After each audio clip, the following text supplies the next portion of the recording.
Hello everyone, welcome to my channel. So we were continuing chapter number 10th development of political theory class 11th. So अब जो हमारा next topic है वो है criticism of development. मतलब कि development जब भी कोई कंट्री कर रही है तो उसके सामने क्या क्या प्रॉब्लम्स आती हैं, क्या क्या कॉस्ट जो है चुकानी पड़ती हैं, ठीक है, वो हम पढ़ेंगे इसके अंदर।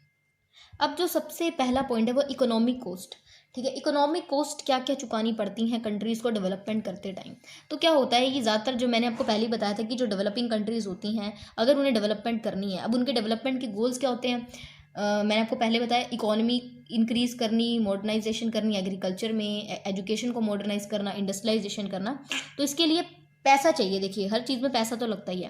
तो उन कंट्रीज़ के पास इतना पैसा नहीं है तो उन्हें लोन लेना पड़ता है डेवलप्ड कंट्री से, रिच कंट्री से, जैसे कि यूएस है या जो वेस्टर्न यूरोप की जो कंट्रीज़ हैं। तो अभी लोन ले तो लेती हैं बट चुका नहीं पाती, उसके बाद डेब्ट ट्रैप में फंस जाती हैं। तो डेवलपमेंट होने की बजाय जो है और ज़्यादा कंट्री में अनडेवलपमेंट जो है होने लगती है। सेकेंड जो पॉइंट है वो है सोशल कॉस्ट। अब जो दूसरा है वो है सोशल कॉस्ट। अब सोशल कॉस्ट क्या चुकानी पड़ती है, समाज के ऊपर क्या इम्पैक्ट पड़ता है जब गवर्नमेंट डेवलपमेंट करने की सोचती है। जैसे कि हम एग्जांपल लेते हैं कि मान लो डैम्स हमने डेवलप करने हैं, कहीं पर डैम कंस्ट्रक्ट करने हैं। तो अगर हम डैम बनाने की सोचते हैं ना, तो क्या होता है कि कई बार उस जगह पे जो लोग रह रहे हैं उनका डिस्प्लेसमेंट कर दिया जाता है, उन्हें उस जगह से निकाल दिया जाता है, उन्हें उनके जो घर हैं वो एक तरह से डिस्ट्रॉय कर दिया जाता है। लॉस ऑफ लाइवलीहुड, उनका जो रहने का जो लाइवलीहुड था वो ख़त्म हो गया।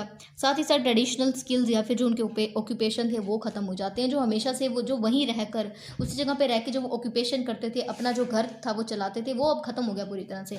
साथ साथ लॉस ऑफ कल्चर, अब जिस तरह से उनके कल्चर थे, ट्रेडिशन थे, वो पूरी तरह ख़त्म हो जाते हैं सिर्फ एक डैम बनने की वजह से। तो गवर्नमेंट देखो जब भी डेवलपमेंट करने की सोचती है ना तो इतनी सारी प्रॉब्लम्स जो हैं वो क्रिएट हो जाती हैं। जैसे कि यहाँ एग्जाम्पल दिया गया है आपको नर्मदा बचाओ आंदोलन का। नर्मदा रिवर के ऊपर सरदार सरोवर डैम बनाने की सोची गई थी और उस टाइम जो इस डैम के चलते इस पे काफ़ी मतलब कन्फ्लिक्ट भी चला था, प्रोटेस्ट भी हुआ था। जैसे कि इसके जो सपोर्टर्स थे वो क्या मानते थे कि अगर ये डैम बन जाता है ना तो अच्छी बात है, इससे क्या होगा, इलेक्ट्रिसिटी जनरेट होगी, ठीक है, इससे इरिगेशन में मदद मिलेगी। और जिन एरियाज़ के अंदर पानी नहीं है पीने के लिए या कोई भी डोमेस्टिक एक्टिविटीज़ के लिए पानी नहीं है तो वहाँ पर पानी भी जो है उन्हें मिलेगा।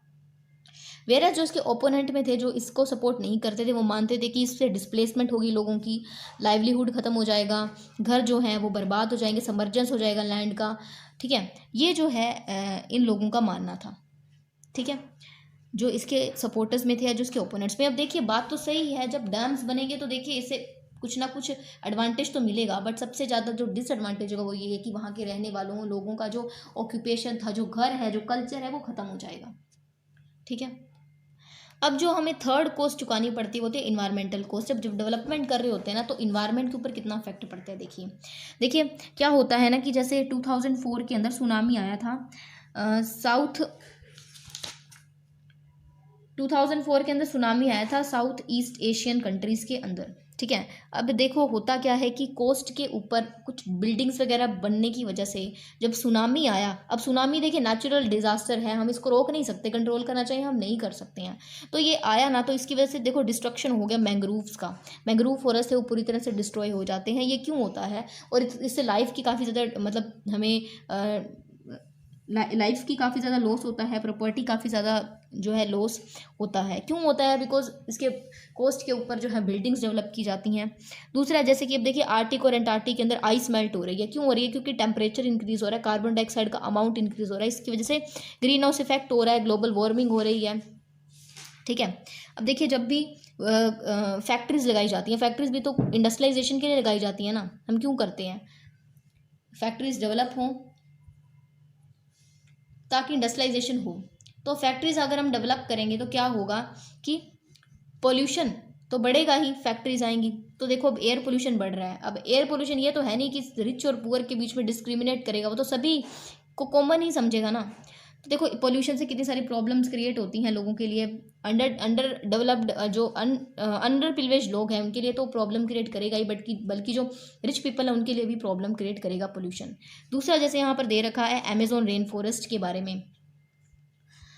अमेजोन के जो जंगल हैं वहाँ उनको काटा जा रहा है ताकि कंस्ट्रक्शन एक्टिविटीज़ के लिए या फिर जो वुड के लिए, टिम्बर के लिए, किसी वजह से जो है डिफॉरेस्टेशन जो है हो रहा है। नेक्स्ट टॉपिक है वो है केन सारो वीवा। अब देखिए ये जो केन सारो वीवा थे ना, ये नाइजीरिया के रहने वाले थे एंड ओगोनी नाम की एक मतलब ट्राइब है वहाँ की, और ओगोनी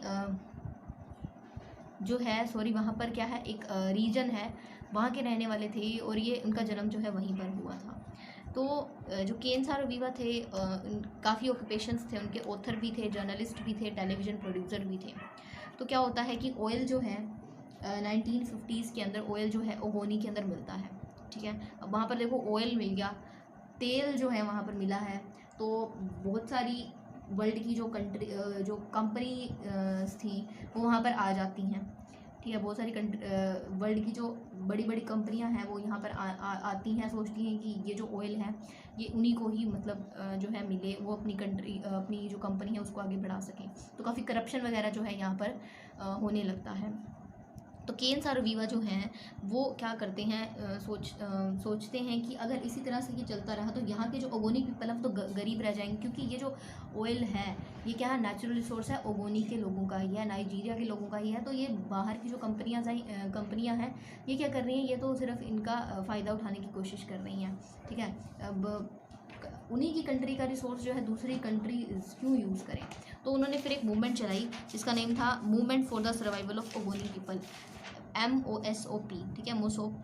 1990s में शुरू की थी और 1993 के अंदर इफ़ेक्टिव भी हो जाती है, मतलब काफ़ी लोग जो इसको ज्वाइन करते हैं, काफ़ी जो है प्रोटेस्ट जो हैं ये कंपनी जो है करती है।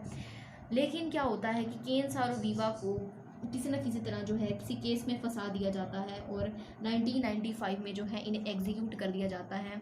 क्यों? क्योंकि इन्होंने ये मूवमेंट चलाई थी और वहाँ की जो कंट्री थी बेसिकली वहीं पर जो मिलिट्री रूल कर रही थी, तो मिलिट्री रूलर्स ने जो है किसी केस में इन्हें फंसाया और बाद में 1995 के अंदर जो है इनको एग्जीक्यूट कर दिया जाता है, ठीक है। तो इस वीडियो के अंदर हम इतना ही करेंगे।